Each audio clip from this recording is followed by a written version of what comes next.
Terima kasih buat malam hari ini Tuhan.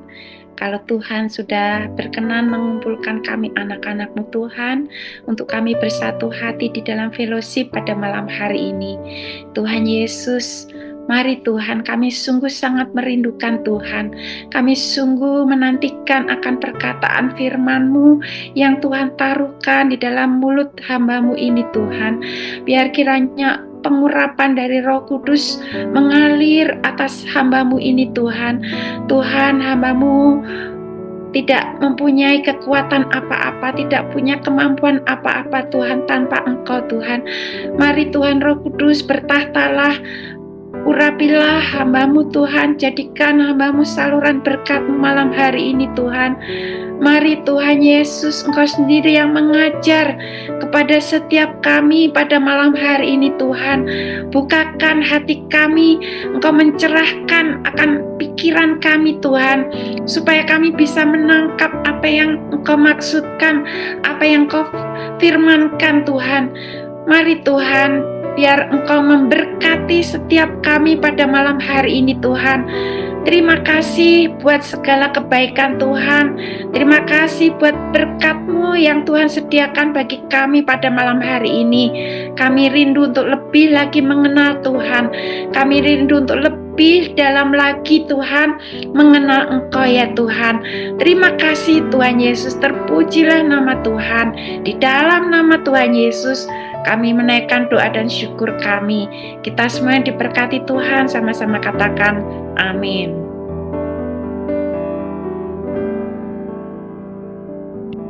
Ya. Shalom teman-teman semuanya, terima kasih buat waktu dan kesempatan yang diberikan kepada saya untuk PIC bulan ini. Terima kasih saya boleh belajar firman Tuhan. Teman-teman, malam hari ini temanya adalah hikmat Allah yang tersembunyi dan rahasia telah tersedia bagi orang yang mengasihinya. Dalam arti sini adalah orang-orang yang takut akan Tuhan. Ya. Hikmat Allah yang tersembunyi dan rahasia. Ya. Sebenarnya hikmat Allah yang tersembunyi dan rahasia ini adalah bagi orang-orang yang di luar Tuhan, artinya orang-orang dunia, orang-orang yang tidak takut akan Tuhan. Itu hikmat Allah itu tersembunyi buat mereka. Makanya pada waktu Tuhan Yesus itu menyampaikan firman-Nya, dia mengajar kepada banyak orang itu dengan perumpamaan. Karena itu ada hikmat Allah yang tersembunyi dan rahasia.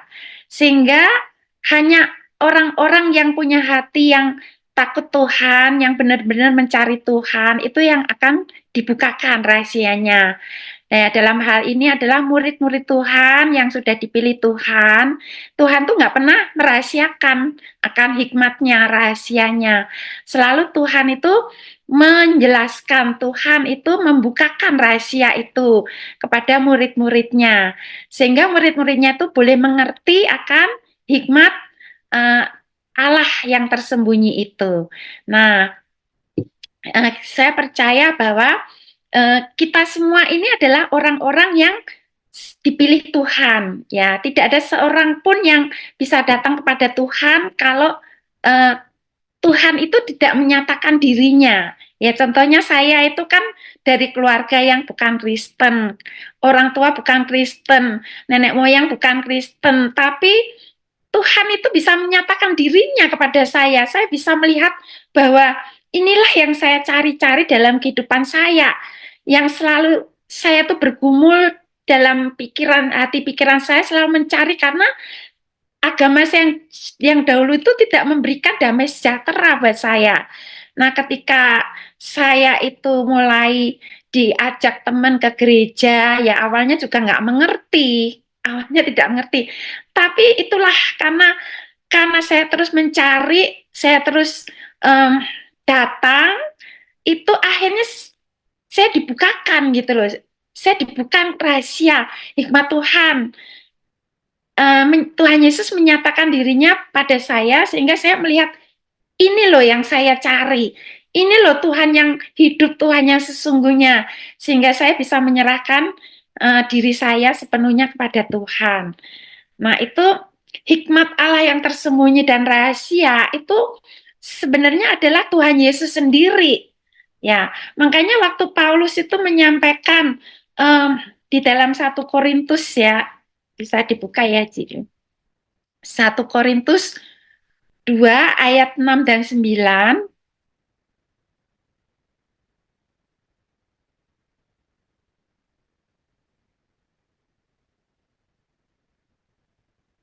1 Korintus, ya, saya bacakan ya teman-teman. Sungguh pun demikian, kami memberitakan hikmat. Hikmat di sini adalah hikmat Allah ya. Di kalangan mereka yang telah matang. Telah matang ini adalah orang yang sudah dewasa, orang yang bisa menimbang, orang yang bisa mengerti ya apabila ada sesuatu informasi yang disampaikan ya. Mereka adalah orang-orang yang bukan anak-anak kecil lagi ya, yaitu hikmat yang bukan dari dunia ini.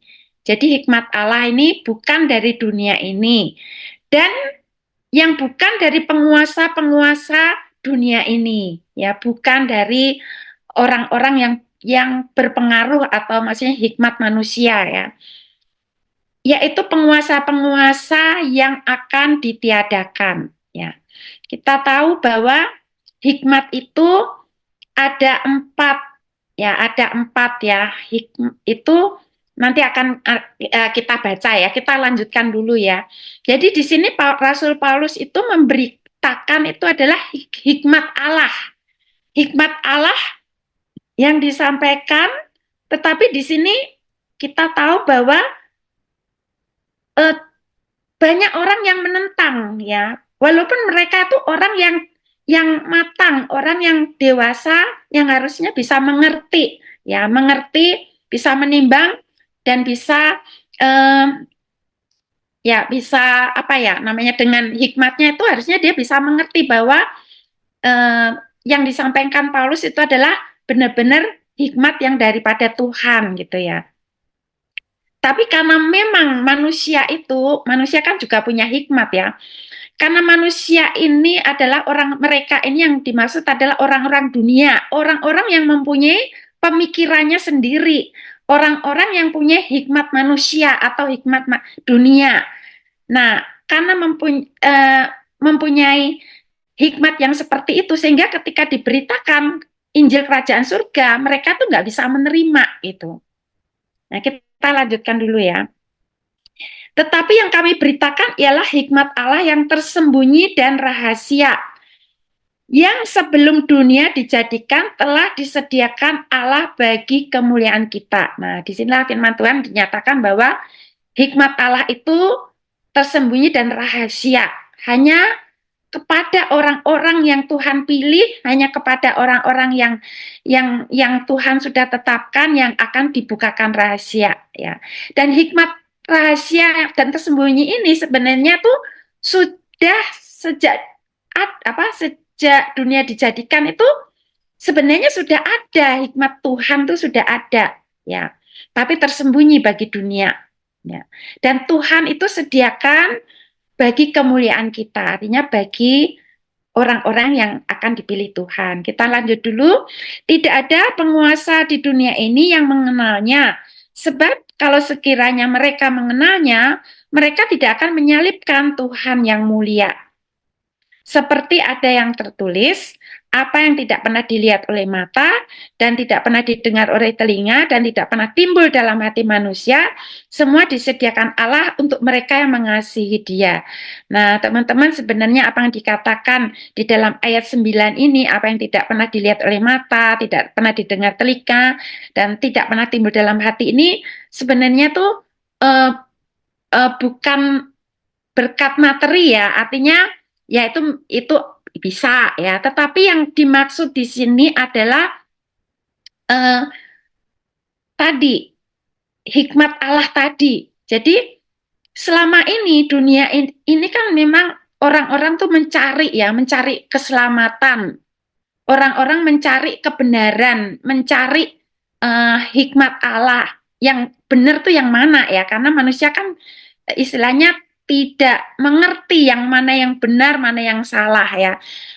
Nah, dikatakan bahwa Tuhan itu menyediakan hikmatnya, apa yang tidak pernah dilihat oleh mata, apa yang tidak pernah didengar oleh telinga, dan tidak pernah timbul dalam hati, itulah yang disediakan Allah bagi mereka yang mengasihi Dia, yaitu hikmat Allah yang Tuhan sediakan bagi orang yang mengasihi Dia.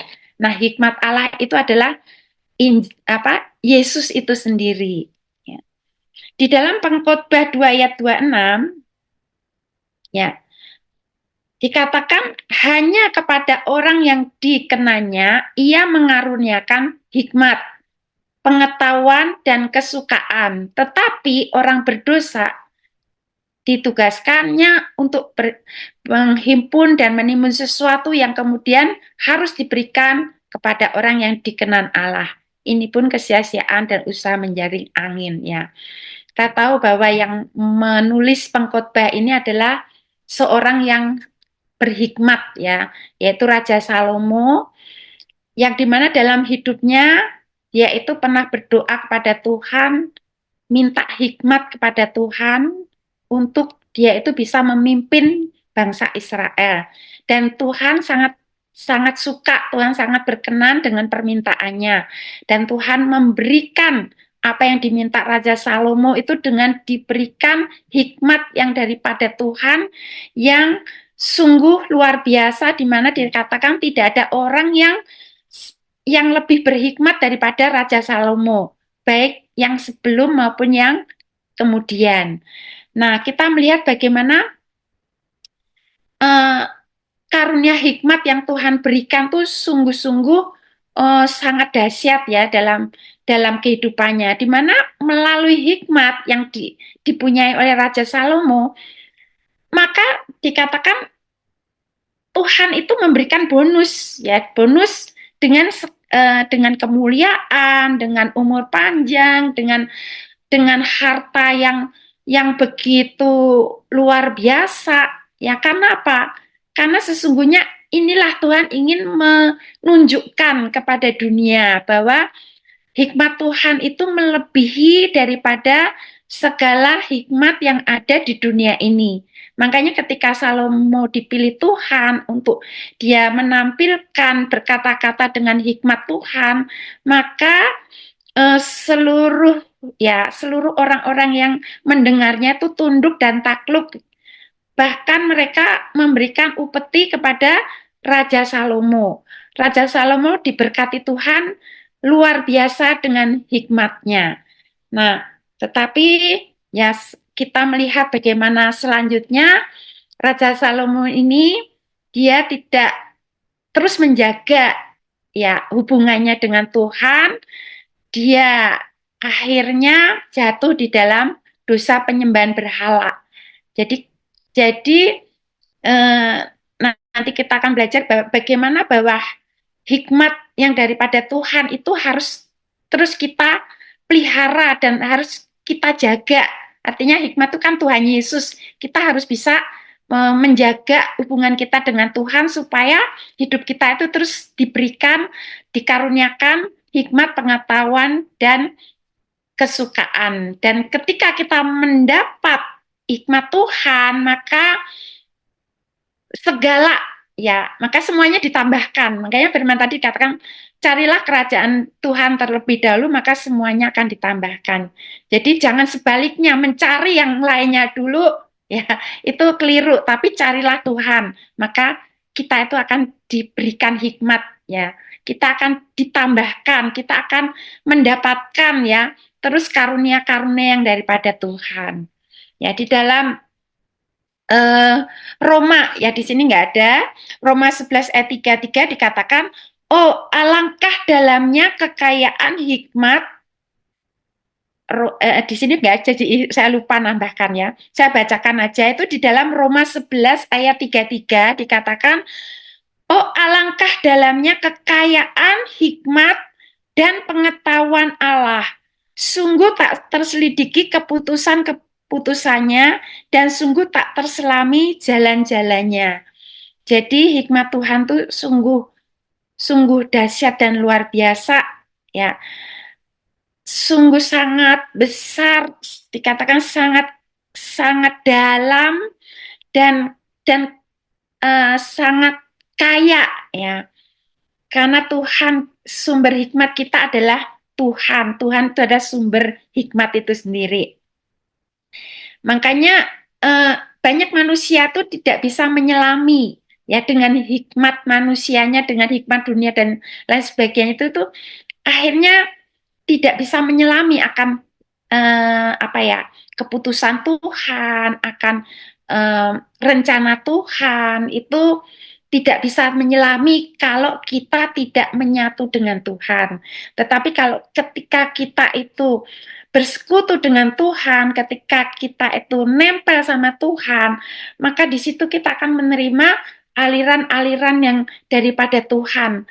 Kita akan menerima hikmat itu dibukakan satu demi satu sama Tuhan, sehingga hidup kita itu terus mendapatkan hikmat, karunia hikmat daripada Tuhan. Ya. Lanjut, dalam Kolose 2 ayat 3 dikatakan, sebab di dalam dialah tersembunyi segala harta hikmat dan pengetahuan. Ya, di sini ada dikatakan harta, hikmat, dan pengetahuan. Jadi harus dibedakan antara hikmat dan pengetahuan karena ini adalah dua hal yang berbeda. Ya, apa itu hikmat, apa itu pengetahuan? Ya, hikmat itu adalah wisdom ya, wisdom, kebijaksanaan. Itu adalah sebuah kemampuan untuk bertindak dengan bijaksana dari uh, pengetahuan apa yang kita miliki gitu. Kalau pengetahuan itu kan sesuatu yang bisa kita pelajari ya, sesuatu yang apa, pengetahuan itu informasi atau fakta atau pengalaman yang bisa dipelajari ya. Sifatnya itu dikatakan teoritis ya. Tapi kalau hikmat itu sifatnya uh, praktis atau aplikatif ya. Aplikatif artinya dengan pengetahuan yang kita miliki ya, maka kita itu dengan hikmat itu kita bisa bisa apa ya, bisa mengaplikasikan gitu pengetahuan kita. Kita bisa bertindak dengan bijaksana dari apa yang kita ketahui gitu. Jadi misalnya artinya belum tentu ya kalau orang tuh pinter, orang itu hebat dalam pengetahuannya, tapi belum tentu dia tuh jadi orang yang berhikmat. Dia bisa tidak berhikmat atau kurang berhikmat. Ya, karena pengetahuan itu bisa dipelajari, tapi kalau hikmat tidak bisa dipelajari, karena hikmat itu adalah pemberian Tuhan. Hikmat itu sumbernya dari Tuhan. Jadi si Tuhan itu sebenarnya juga memberikan kita hikmat dan akal budi sebagai manusia ciptaan yang sempurna, yang segambar dan serupa dengan Tuhan. Manusia pun juga bisa punya hikmat, ya, bisa menimbang, bisa menentukan, mengambil keputusan, ya, itu adalah hikmat. Nah, tetapi ya dikatakan kan hikmat itu ada macam-macam, ada hikmat manusia, hikmat dunia, hikmat dari iblis ya. Nah, kalau seseorang itu tidak punya rasa takut akan Tuhan, maka dia itu berjalan dengan hikmatnya manusia, ya. Nah, hikmat manusia itu ya tentunya dia ada rasa ego ya, ego, ada kesombongan ya, ada nafsu, hawa nafsu, ada iri hati seperti itu. Sehingga hikmatnya itu ya itu akan menimbulkan kekacauan. Ya, nanti uh, kita akan bahas ya. Nah, dan itu akan nantinya akan dibinasakan Tuhan. Jadi betapa pentingnya ketika seseorang tuh berhikmat, ya, hikmat itu yang akan menuntun hidupnya. Hikmat itu yang membuat dia itu menjadi sukses dan berhasil.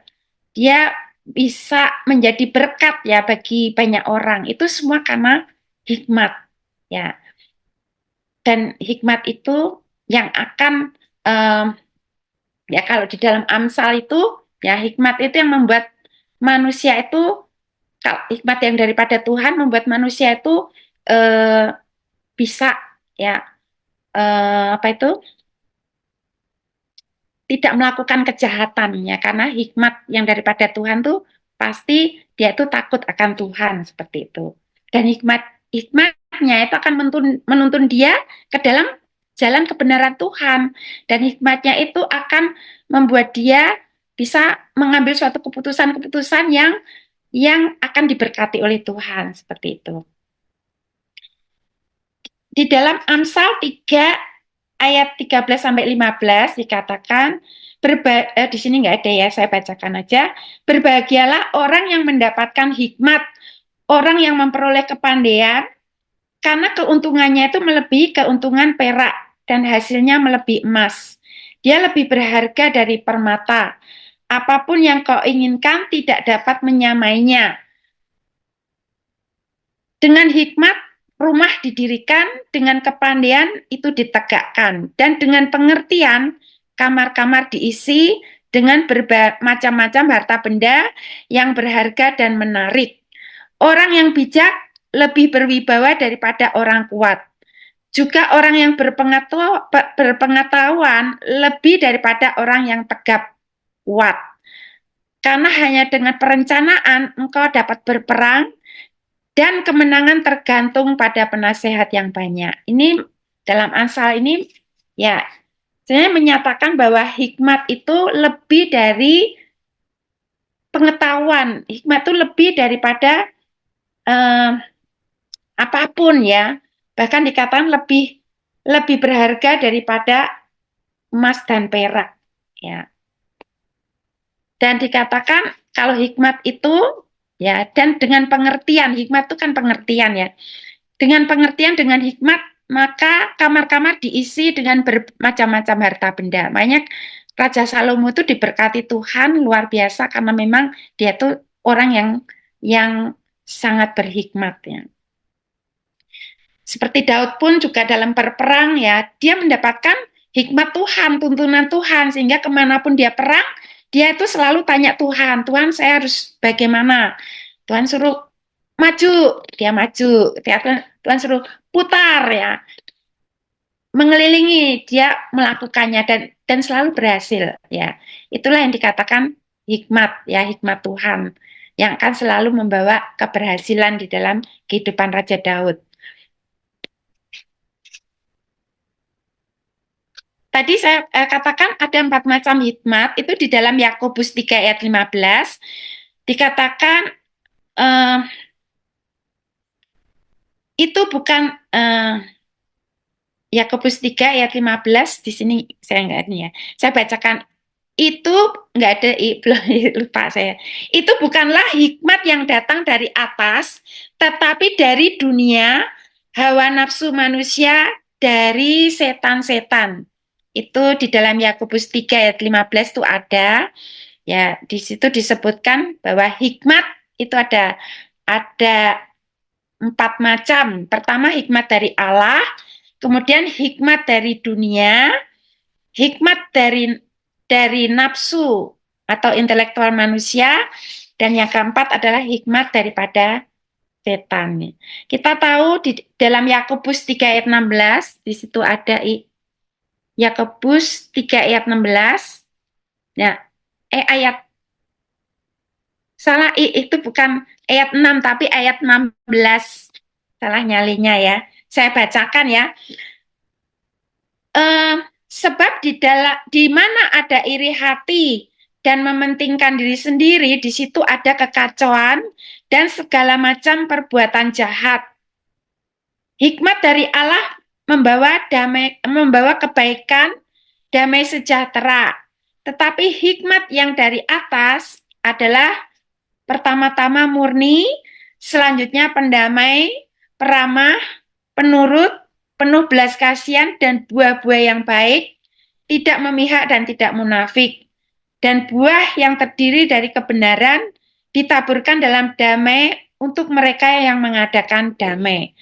Jadi yang saya sebutkan 3 macam hikmat di dalam Yakobus 3 ayat 15 itu ada 4 macam. Itu yang 3-nya itu hikmat dunia, hikmat nafsu manusia dan hikmat setan itu akan dikatakan akan dimusnahkan oleh Tuhan. Sebab di dalam hikmat itu dikatakan ada iri hati, kepentingan diri sendiri yang pasti akan menimbulkan kekacauan. Tetapi dikatakan hikmat Allah itu yang akan menimbulkan damai sejahtera dan menimbulkan kebenaran dan kedamaian ya. Di dalam 1 Korintus ayat 18 sampai 21 dikatakan dunia itu menolak hikmat Allah. Ya, 1 Korintus 2 ayat 18 sampai 31 ya. Sebab pemberitaan salib memang adalah kebodohan bagi mereka yang akan binasa. Tetapi bagi kita yang diselamatkan, pemberitaan itu adalah kekuatan Allah. 19, karena ada tertulis, aku akan membinasakan orang-orang berhikmat dan kearifan orang bijak akan kulenyapkan. Di manakah orang berhikmat, di manakah ahli Taurat? Di manakah pembantah dari dunia ini? Bukankah Allah telah membuat hikmat dunia ini menjadi kebodohan? Oleh karena dunia dalam hikmat tidak mengenal Allah oleh hikmatnya, maka Allah berkenan menyelamatkan mereka yang percaya oleh kebodohan pemberitaan Injil. Ini adalah sebuah berkebalikan ya. Dunia yang dikatakan orang yang berhikmat, ya, orang yang hebat, ya, bisa menguasai akan dunia, menguasai ekonomi, menguasai pemerintahan, itu bukan orang bodoh ya, tapi orang yang dikatakan orang yang berhikmat, tapi hikmat manusia ya. Dikatakan bahwa Tuhan akan membinasakan mereka ya, yang mengatakan diri mereka tuh berhikmat, tapi sesungguhnya mereka orang yang bodoh di hadapan Tuhan. Mereka menolak hikmatnya Allah. Bahkan dikatakan Tuhan itu kan membuat suatu kebalikan. Justru yang dikatakan dunia itu bodoh, ya, bodoh karena menolak ya kebenaran Injil Allah. Itu Tuhan akan membalikan keadaan sehingga akan membuat mereka itu menjadi membuat dunia itu justru akan dikalahkan oleh hikmat Allah yang akan memakai orang-orang yang justru orang-orang yang sederhana. Makanya Tuhan itu memilih murid itu bukan dari kalangan orang Farisi, bukan ahli Taurat, bukan orang yang hebat, bukan orang yang dikatakan orang yang berhikmat. Tetapi Tuhan itu memakai murid-murid Tuhan Yesus adalah orang-orang yang dikatakan oleh dunia ini orang bodoh. Dia kan Yesus kan anak tukang kayu gitu ya. Atau muridnya dia kan hanya seorang nelayan yang tidak terpelajar, tapi dia bisa berkata-kata yang penuh dengan hikmat ya, seperti Petrus ketika dia menyampaikan hikmat Allah, itu 5.000 orang tuh bertobat ya. Orang-orang tuh heran, siapa ya? Dia tuh seorang nelayan, tidak sekolah, kalau sekarang tidak sekolah teologi ya, seperti itu ya. Tetapi Petrus yang penuh dengan Roh Kudus itu, ya, itu menyampaikan hikmat Allah itu dengan kuasa, ya, bukan seperti hikmat dunia ya, seperti itu. Di dalam Yesaya 2, nggak usah kita baca, kita lanjut aja. Yang ayat 25 ya, 1 Korintus 1 ayat 25 sampai 28. Ya, sebab yang bodoh ya dari Allah itu dikatakan lebih besar hikmahnya daripada manusia yang lemah, daripada manusia, dan yang lemah dari Allah lebih kuat daripada manusia. Ya, ini artinya kita itu walaupun kita itu mungkin nggak sekolah teologi ya, tapi kita nggak usah minder ya kepada mereka-mereka, karena sesungguhnya kalau kita itu takut akan Tuhan, ketika kita itu sungguh-sungguh, ketika kita mencari Tuhan, kita melekat pada Tuhan, ya Tuhan itu juga akan membukakan hikmat. Bahkan ya Tuhan memakai orang-orang yang sederhana itu untuk mengalahkan orang-orang yang dikatakan berhikmat oleh dunia. Ya. Tuhan memakai orang yang lemah untuk mengalahkan yang kuat ya oleh dunia. Ingat saudara, bagaimana keadaan kamu ketika kamu dipanggil, ya, yang menurut ukar manusia itu tidak banyak orang yang bijak, tidak banyak orang yang berpengaruh, tidak banyak orang yang terpandang. Tapi yang bodoh bagi dunia dipilih Allah untuk memalukan orang-orang yang berhikmat. Apa yang lemah bagi dunia dipilih Allah untuk memalukan apa yang kuat. Apa yang tidak terpandang dan hina bagi dunia dipilih Allah. Bahkan yang tidak berarti dipilih Allah untuk meniadakan yang berarti, supaya jangan ada seorang pun yang memegahkan diri di hadapan Allah. Jadi justru orang yang biasa, orang yang tidak berpendidikan itu akan dipakai Tuhan untuk memalukan orang-orang yang berhikmat menurut manusia ya. Nah, kita kan belajar lebih dalam lagi ya bagaimana kita itu ya memperoleh hikmat ya daripada Tuhan, karena kita tahu bahwa hikmat Allah lah yang membuat kita itu berhasil, hikmat Allah yang membuat kita itu dipakai Tuhan, diberkati Tuhan, itu sungguh bukan karena kepandaian manusia, sungguh itu bukan karena kemampuan manusia, karena hikmat itu adalah daripada Tuhan. Kita lanjutkan um, bahwa bagaimana untuk kita bisa memperoleh hikmat Tuhan. Yang pertama, dikatakan hikmat itu tersedia bagi orang-orang yang mengasihinya, orang yang takut akan Tuhan, yang tadi sudah kita baca bahwa apa yang tidak pernah dilihat mata, tidak pernah didengar telinga, dan tidak pernah timbul dalam hati manusia, semua disediakan Allah bagi yang mengasihi Dia. Orang yang mengasihi Tuhan, orang yang cinta Tuhan, itu Tuhan menyediakan hikmatnya, berkatnya, menyediakan penyertaannya, menyediakan mukjizatnya, menyediakan tuntunannya, menyediakan pertolongannya, menyediakan uh, hikmatnya untuk menuntun ya ke jalannya Tuhan, ya supaya kita tidak jatuh dalam dosa, supaya kita tidak uh, tergeletak ketika kita mengalami masalah, ketika kita menghadapi pencobaan, ketika kita terpuruk, ketika kita tidak berdaya, itu Tuhan sediakan. Tuhan berikan pertolongan melalui hikmatnya, melalui firman-Nya, itu untuk menguatkan kita, untuk mengangkat kita, untuk memulihkan hidup kita, untuk menyembuhkan kita, untuk kita boleh beriman dan percaya kepada Tuhan.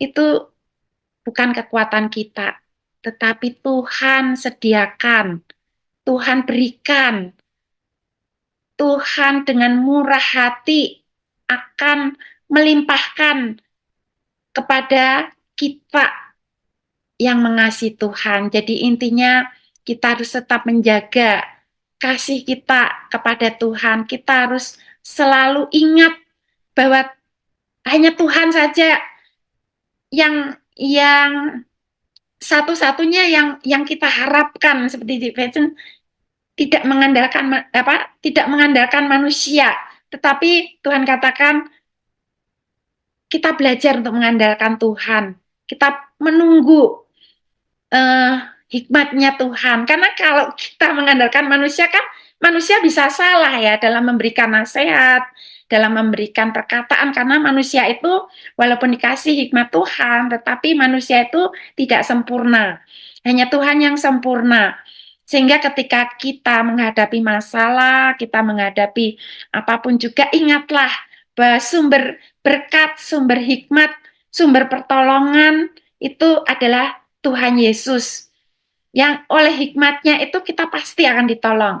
Oleh hikmatnya kita pasti akan dituntun. Kita akan pasti diberikan kemenangan ketika kita terus mencari Dia dan mengasihi Dia. Ya, amin. Amsal 1 ayat 7 dikatakan, takut akan Tuhan adalah permulaan pengetahuan, tetapi orang bodoh menghina hikmat dan didikan. Jadi kalau orang menyepelekan akan firman Tuhan, orang yang bahkan mungkin menghina firman Tuhan ya, itu dikatakan orang bodoh, ya, orang bebal, hatinya tertutup. Ya. Tapi kalau orang yang takut akan Tuhan, itu adalah awal dari kita itu tahu, oh Tuhan Yesus. Awal dari pengetahuan. Saya dulu awalnya juga pengetahuan Yesus itu adalah Tuhan, tahu Yesus adalah Tuhan. Tetapi tidak sampai di situ ketika saya terus mencari Tuhan, terus intim dengan Tuhan, terus mencari Yesus, siapa Yesus, siapa Yesus. Akhirnya hikmat itu diberikan. Akhirnya satu demi satu ditambahkan ya hikmat pengenalan, pengertian akan Tuhan itu dibukakan. Nah, Amsal 9 ayat 10 dikatakan permulaan hikmat adalah takut akan Tuhan dan mengenal yang Maha Kudus adalah pengertian. Tidak seorang pun yang bisa mengenal Tuhan, mengerti Tuhan kalau bukan Tuhan yang menyatakan dirinya. Oleh sebab itu kita patut bersyukur sesuai dengan tema tahunan tahun ini kita bersyukur karena Allah berdaulat penuh atas kehidupan kita. Ya.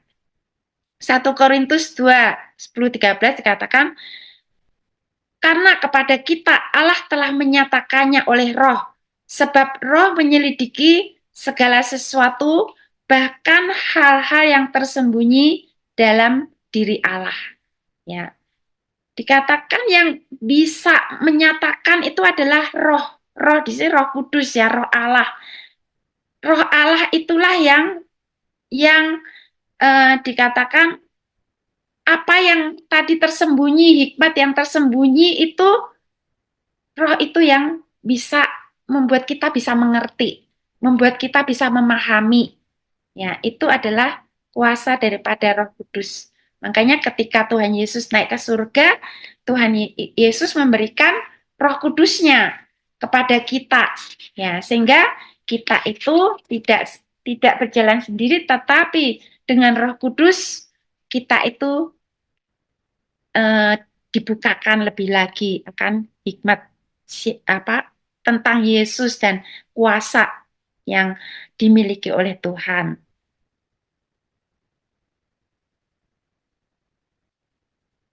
Ya, yang kedua tadi dikatakan bagaimana kita memperoleh hikmat daripada Tuhan, yaitu hikmat Allah hanya dapat dimengerti oleh orang-orang yang dipenuhi oleh Roh Kudus. Ya, tadi maaf sudah kita baca bahwa siapa gerangan tadi ya. Kita tidak menerima, ya ayat 12-nya, kita tidak menerima roh dunia, tetapi roh yang berasal dari Allah, supaya kita tahu bahwa apa yang dikaruniakan Allah kepada kita. Ini semua adalah peran daripada Roh Kudus. Dan karena kami menafsirkan hal-hal rohani kepada mereka yang mempunyai roh, kami berkata-kata tentang karunia-karunia Allah dengan perkataan yang bukan diajarkan pada kami oleh hikmat manusia, tetapi oleh roh. Jadi Roh Kuduslah yang membukakan akan rahasia-rahasia yang tersembunyi di dalam diri Allah, yang begitu dalam, yang tidak tersentuh ya seharusnya oleh manusia, tetapi ternyata Tuhan itu sangat dekat dengan kita lewat Roh Kudus. Ini ada suatu hal yang patut kita syukuri bahwa dalam kehidupan manusia itu ternyata bisa menyelami akan pemikiran Tuhan itu bukan dengan hikmat manusia, tetapi dengan hikmat Allah yang dituntun oleh Roh Kudusnya. Yang ketiga, hikmat didapatkan dari kedekatan kita dengan Tuhan, bukan dari pengetahuan akan Tuhan. Ya, artinya kita tidak berhenti ya. Tadi kan pengetahuan itu ya kita tahu ya Yesus adalah Tuhan. Yesus sudah mati buat kita, kita tahu. Tetapi hikmat itu tidak berhenti di situ. Ya, hikmat itu akan terus berjalan bersama dengan kita karena hikmat itu kan Tuhan Yesus ya. Dalam kehidupan kita itu nggak bisa kita lepas dari Tuhan Yesus. Kita harus terus berdekatan dengan Tuhan, berjalan seiring dengan Tuhan, supaya apa? Supaya kita terus mendapatkan hikmat dari sumber hikmat itu, yaitu Tuhan Yesus. Amsal 13 ayat 20 dikatakan, siapa bergaul dengan orang bijak akan menjadi bijak, dan siapa berteman dengan orang bebal menjadi malang. Kalau kita bergaul dengan Tuhan, kita dekat dengan Tuhan, intim dengan Tuhan, ya kita akan diberikan karunia-karunia oleh Tuhan, termasuk karunia hikmat. Karunia hikmat juga kita bisa membedakan mana yang baik, mana yang jahat. Kita akan bisa mengambil keputusan yang tepat. Ya, kapan kita itu melangkah, kapan kita duduk diam, ya kita akan dituntun oleh Tuhan kemana kita uh, mengambil suatu keputusan yang baik dan benar, yang kita tadinya tuh nggak mengerti. Tetapi ketika kita taat dan melakukan, kita baru dibukakan dan kita bisa mengerti bahwa Tuhan kita adalah Tuhan yang luar biasa. Karena Tuhan kita itu tahu apa yang ada di depan kita. Sedangkan kita tidak tahu apa yang ada di depan kita. Oleh sebab itu kita perlu pimpinan dan tuntunan Tuhan. Kita perlu hikmat Tuhan. Yakobus 1 ayat 5, ya, tetapi apabila di antara kamu ada yang kekurangan hikmat, hendaklah ia memintanya kepada Allah, yang memberikan kepada semua orang dengan murah hati dan tidak membangkit-bangkit karena hal itu akan diberikan kepadanya. Ya, hikmat Tuhan diperlukan dalam kehidupan kita. Ya, ketika ya seorang itu mulai jauh daripada Tuhan, maka hikmat Tuhan itu ya menjadi berhenti ya, seperti Salomo itu menjadi salah langkah karena tidak selalu dekat dengan Tuhan. Dia justru mencondongkan hatinya dengan dewa-dewa yang dibawa oleh istri-istrinya, sehingga dia tidak murni lagi mengikut kepada Tuhan, dan akhirnya dia justru jatuh di dalam penyembahan berhala.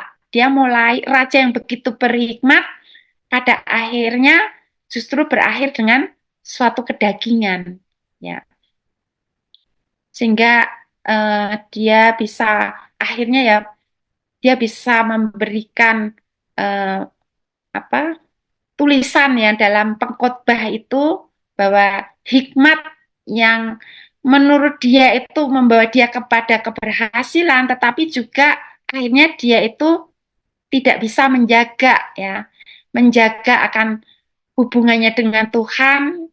Dia sempat mengatakan bahwa ya sepertinya semua itu sia-sia ya, seperti itu. Tetapi ya kalau dia dekat dengan Tuhan ya pasti ceritanya itu akan lain karena hikmat Tuhanlah yang akan memimpin dia. Dia akan terus dibawa kepada keberhasilan. Tapi ternyata Salomo itu sampai akhirnya kerajaannya itu terpecah jadi dua ya karena dia meninggalkan Tuhan. Nah, kita belajar dari kehidupan Salomo untuk kita belajar bagaimana kita tuh harus selalu ya menjaga hubungan kita dengan Tuhan. Ya, Amsal 2 ayat 1 sampai 6. Hei anakku, jikalau engkau mendengar perkataanku dan menyimpan perintahku di dalam hatimu, sehingga telingamu memperhatikan hikmat. Jadi artinya apa? Kita harus selalu eh,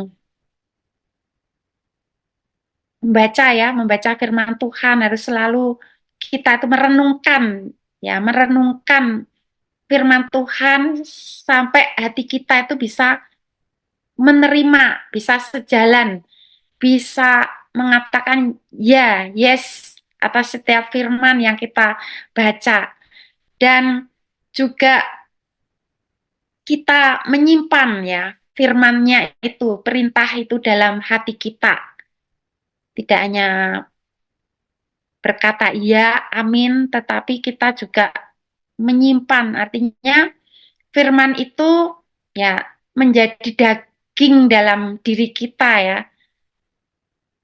Kita melangkah itu kita seperti sapi itu ya, ketika makan itu kemudian mengunyah lagi ya, merenungkan firman itu sampai firman itu menjadi daging, menjadi apa ya, menjadi pribadi ya kehidupan kita ya, menjadi ini loh ya, apa yang kita lakukan tuh sesuai dengan perintah Tuhan seperti itu. Sehingga telingamu itu memperhatikan hikmat dan engkau mencenderungkan hatimu kepada kepandaian.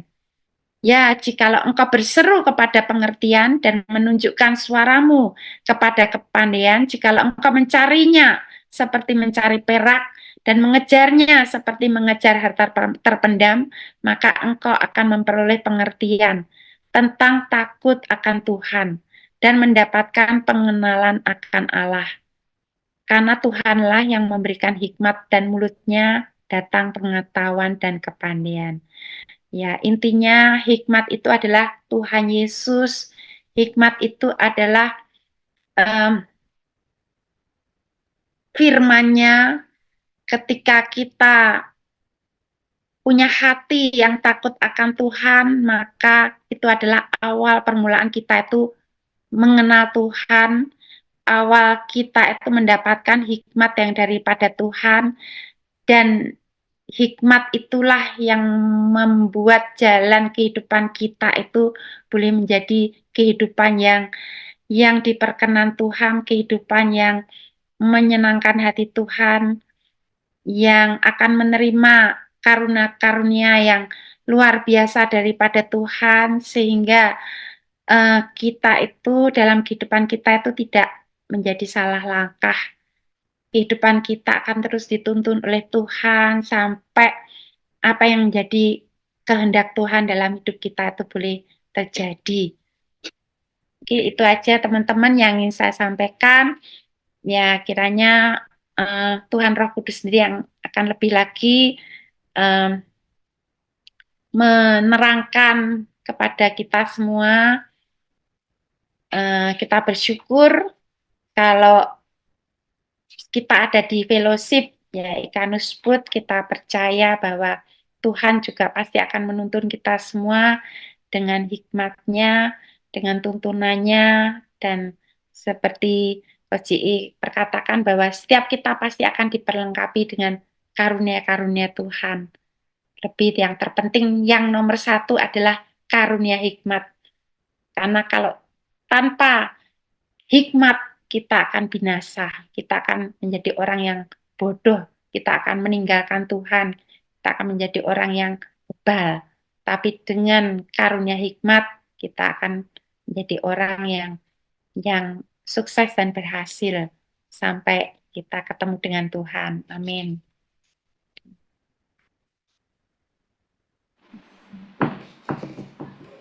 Makasih Dewi untuk firman-Nya. Ya, Untuk doa Kata yang dulu, aku. ya. doa Kita firman. berdoa dulu ya. Doa firman sih, Wi.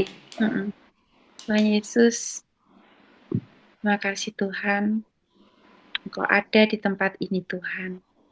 Kami perlu Engkau ya Tuhan. Kami tidak dapat hidup tanpa Engkau ya Yesus. Kami membutuhkan hikmat-Mu Tuhan untuk menuntun hidup kami Tuhan. Kami tidak mengerti Tuhan apa yang harus kami lakukan dan kami kerjakan tanpa hikmat-Mu Tuhan. Kami akan berjalan melenceng jauh daripada Tuhan kalau kami tidak punya pengertian akan Engkau ya Yesus. Hikmat-Mu lah yang menjaga hidup kami Tuhan. Hikmat-Mu lah yang menuntun hidup kami Tuhan. Yang menolong hidup kami Tuhan di saat kami lemah, di saat kami susah, di saat kami tidak berdaya. Hikmat-Mu yang menguatkan kami, Hikmat-Mu yang memberikan kekuatan dalam hidup kami, sehingga hidup kami boleh diluruskan kembali oleh hikmat-Mu Tuhan.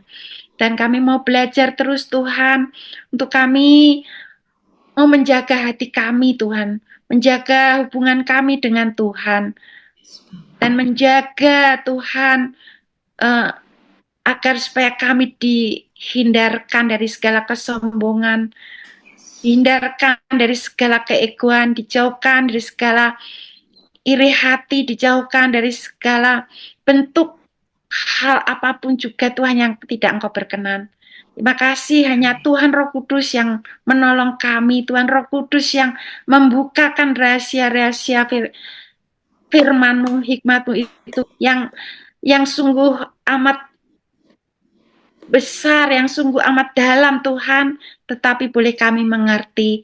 Kami bersyukur punya Roh Kudus, kami bersyukur punya Roh Allah yang mau tinggal dalam hati kami, sehingga hidup kami boleh mengalami perubahan, hidup kami boleh mengalami Tuhan pimpinan dan tuntunan-Mu ya Tuhan. Terima kasih di dalam nama Tuhan Yesus, kami berdoa dan ucap syukur. Haleluya. Amin.